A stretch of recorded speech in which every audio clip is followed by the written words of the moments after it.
Okay, so I'm going to be talking about the larynx, and this is my model. First, a little summary about the larynx.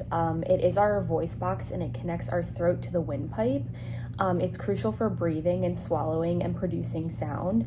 During normal breathing, the vocal cords inside the larynx are open, allowing air to flow freely out of the lungs. When it's partially closed, sound production occurs because the vocal folds come together. And then when we swallow, the vocal folds close tightly to prevent anything from entering the trachea of the lungs. And it's really important to understand the larynx for speech pathologists because it plays a vital role in breathing, vocalization, and swallowing. The larynx is key to producing speech, and SLPs frequently work with individuals experiencing voice disorders, swallowing difficulties, respiratory challenges, and neurologically based communication problems. And to evaluate and treat these issues, SLPs must assess pitch, loudness, and overall speech quality, which requires a solid grasp of the laryngeal anatomy. So the larynx is made up of 6 cartilages, 3 paired and 3 unpaired, and the paired are the smaller cartilages and unpaired are larger.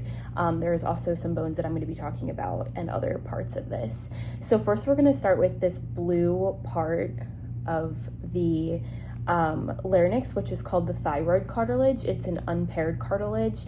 It's the largest laryngeal cartilage, commonly known as the Adam's apple, which can be seen in males. The midline is called the laryngeal prominence. It articulates with the cricoid below and the hyoid above.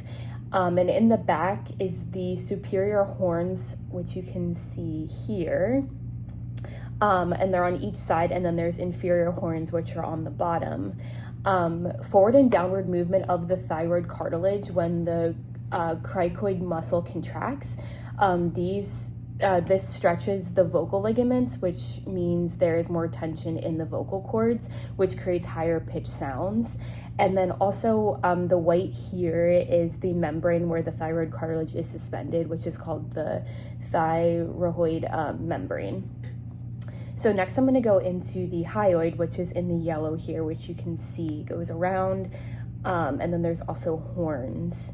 So it's a U-shaped free-floating bone at the base of the tongue and above the larynx. It provides attachment for tongue and laryngeal muscles.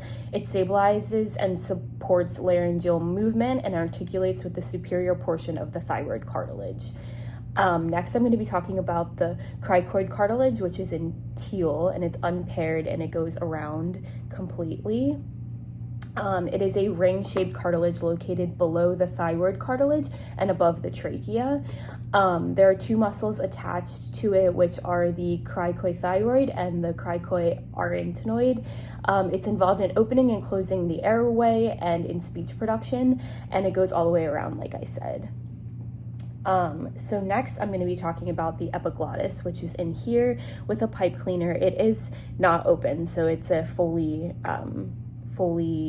closed leaf-shaped cartilage at the top of the larynx that folds down to cover the opening of the trachea when we swallow, and it closes off the opening of the larynx by flapping over and protecting it from food or liquid from entering the mouth, and the stem is attached to the posterior surface of the thyroid. So next I'm going to go into the back, which first I'm going to talk about these purple pieces, which are the arytenoid cartilages, which are paired. And there are 2 small pyramid-shaped cartilages that sit on top of the cricoid cartilage, and they sit superiorly on the cricoid, like I said. They are on top of the corniculate cartilages, which are these in white, and they are horn shaped at the top.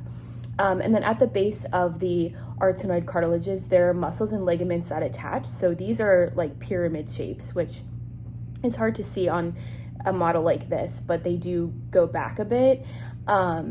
And the vocal process takes place here, which serves as the point of attachment for the vocal ligament.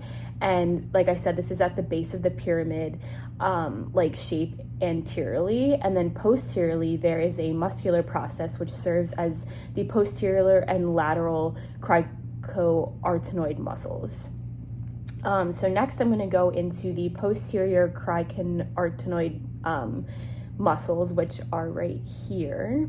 And they're an intrinsic laryngeal muscle attaching from the posterior cricoid cartilage to the muscular process of the arytenoids. It rotates the arytenoid cartilages laterally, which pulls the vocal folds apart. This abducts or opens the vocal folds and opens the glottis for breathing. This is the only muscle that opens the vocal folds, and it is crucial for respiration as it allows air to pass into and out of the lungs. So next I'm going to go into the light green sections here, which are the lateral criconarytenoid muscles, and they sit laterally on the cricoid cartilage, and it inserts onto the muscular process. Because it sits in front of the muscular process, when it contracts, it produces the opposite action of the posterior criconarytenoid muscle. When the muscle contracts, it rotates the arytenoid cartilages internally, which closes the glottis and results in adduction of the vocal cords, and this brings the vocal cords together.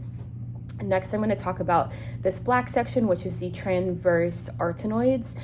This is a muscle that runs from the posterior lateral surface of one arytenoid cartilage to the posterior and lateral surface of the other cartilage.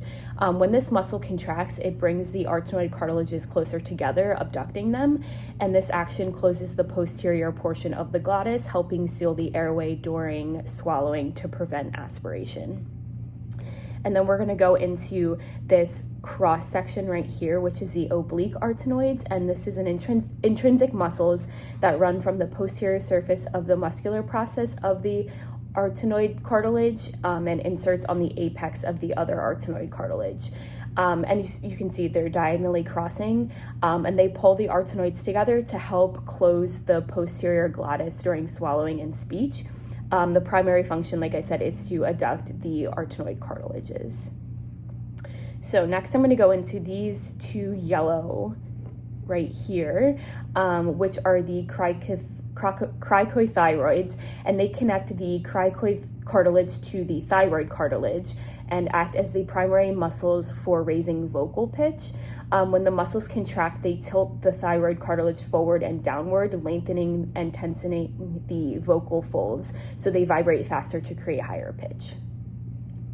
Then I'm going to go into these pink sections right here, which are the thyroarytenoid muscles, and these are thin muscles that form the body of the vocal fold. They attach from the thyroid cartilage to the arytenoid cartilage, which are the blue and purple sections. They help to reduce tension of the vocal folds during speech to decrease pitch, and when they contract, it brings the arytenoid cartilage closer to the thyroid cartilage, which makes the vocal ligaments looser, which produces a lower pitch sound. And then we're going to go into inside, which right here are the thyroid vocalis, which is the medial portion of the thyroarytenoid muscle. They run laterally to the vocal ligament. It originates on the lateral surface of the vocal process, and they function with the thyroarytenoid muscle to adjust the tension in the vocal cords. They tense the vocal cords and adjust pitch and tone during phonation, and it makes small adjustments which result in changing the pitch and quality of voice and phonation, like I said. And then lastly are the trachea, which are these rings, and the trachea is also known as the windpipe, and it connects the larynx to the lungs. And the rings are C-shaped cartilage made of hyaline cartilage, and there are about 16 to 20 of these. And they do not form complete rings, so they are open in the back. And the trachea creates a protected pathway for air to move into and out of the lungs and protects the filters what goes in and out. It also allows structural support, especially during neck movement and swallowing, and it plays a crucial role in coughing. So that is my larynx model.